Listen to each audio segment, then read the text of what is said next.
Hey, Jason here from Simply Swider. So if your LG dryer is showing that annoying TE1 error code and shutting down mid-cycle, don't worry. In No, this no, no. video, I'm going to show you exactly how Work. to fix Why it. won't you just Good news work? is most of these TE1 errors can be solved for under 40 bucks, and you definitely don't need to call a repair guy.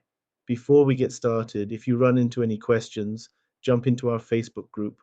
Links in the description. We've got thousands of people helping each other fix their appliances, and I pop in there daily to help out.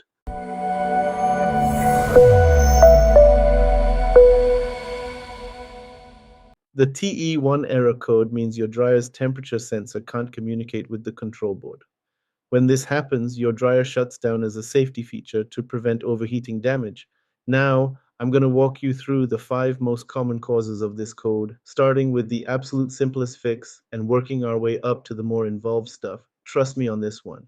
We're going to try the free solutions before you spend a dime on parts. So the most common cause I see is just a control system glitch, basically static electricity building up in that main circuit board. You'll know this is your issue when the TE1 code pops up out of nowhere, but the dryer was working fine before. Here's what you do. Unplug your dryer completely or flip the circuit breaker off. While it's unpowered, press and hold that start pause button for about 5 seconds. This drains any residual power from the board. Wait another minute, then plug it back in and try running a cycle. I had this customer last month call me in a panic about her brand new LG dryer throwing error codes, and this simple reset fixed it completely. Don't ask me how I know that, but sometimes these control boards just need a good old-fashioned reboot. If that reset didn't work, we're probably looking at a bad thermistor. That's the little temperature sensor that tells the control board how hot things are getting. When this thing goes bad, your dryer will start up, run for maybe 10 or 15 seconds, then shut down with the TE1 code. Here's how you test it. First, unplug your dryer for safety. You'll need a multimeter set to the ohms or resistance setting. The thermistor is located on the blower housing.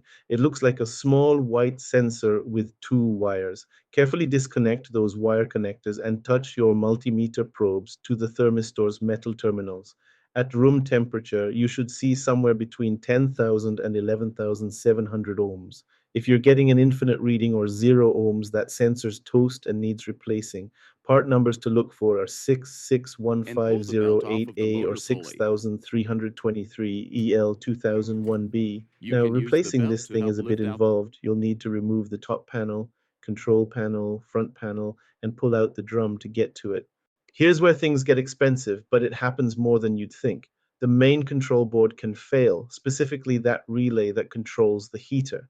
When this relay gets stuck, it keeps the heater running continuously, which triggers the TE1 code as a safety measure. You'll know it's the board when the motor starts up, but the error code appears immediately, even if you just replace the thermistor. Here's a test for experienced DIYers. With the dryer running, use a multimeter to check for 120 volts between the brown wire on the X2 relay and the yellow wire on BL2.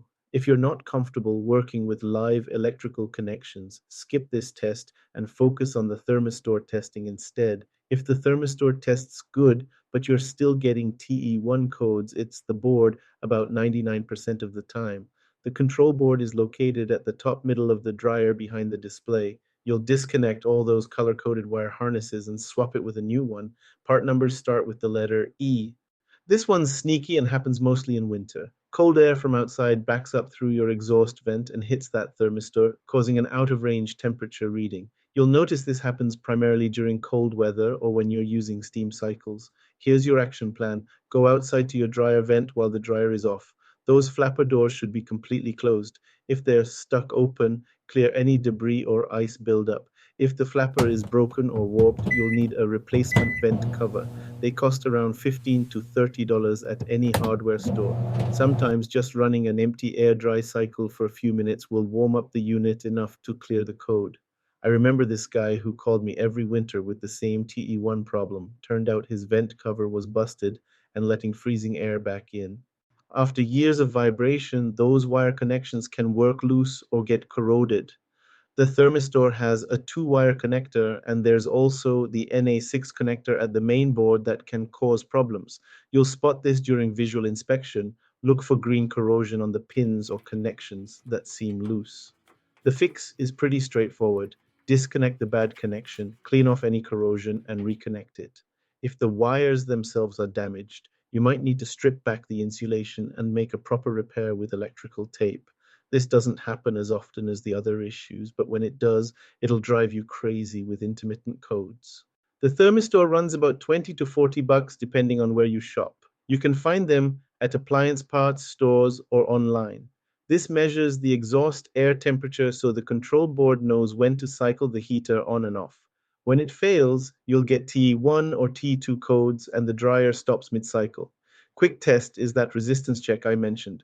Should read around 10 to 11,000 ohms at room temperature.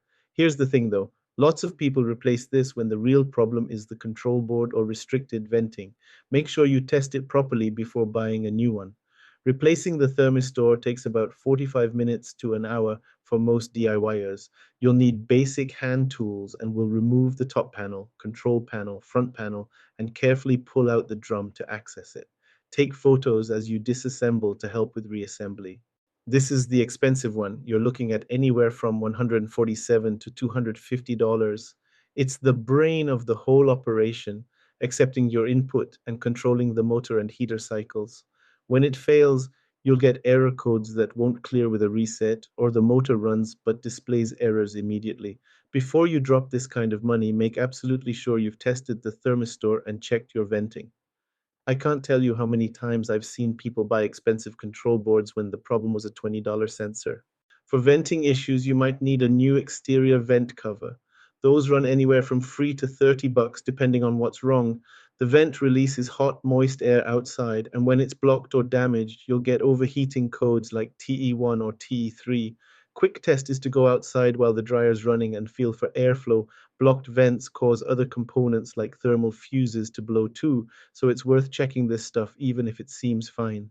Now let's talk about what you're looking at cost-wise if you need to replace parts. The good news is most of these repairs are way cheaper than calling someone like me, and they're totally doable if you're handy with basic tools.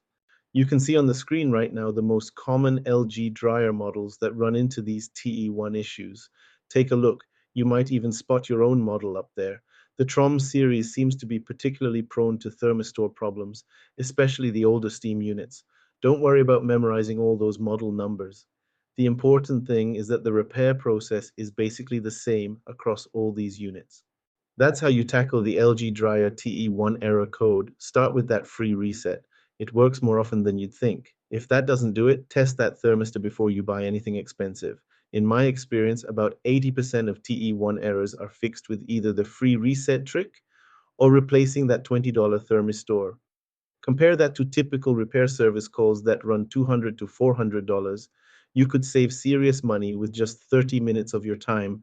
If you guys know someone who's having appliance troubles, please send them the link to this video or a link to my channel where I have tons of other videos showing how to fix pretty common issues with appliances, sometimes for free or as little cost as possible. It sure beats having a repairman come out and spending several hundred for them to fix it when it could be something so simple. If this helped you get your dryer working again, hit that like button and drop a comment below. Let me know which fix worked for you. Really helps other people with the same problem. And if you haven't already, please subscribe to the channel.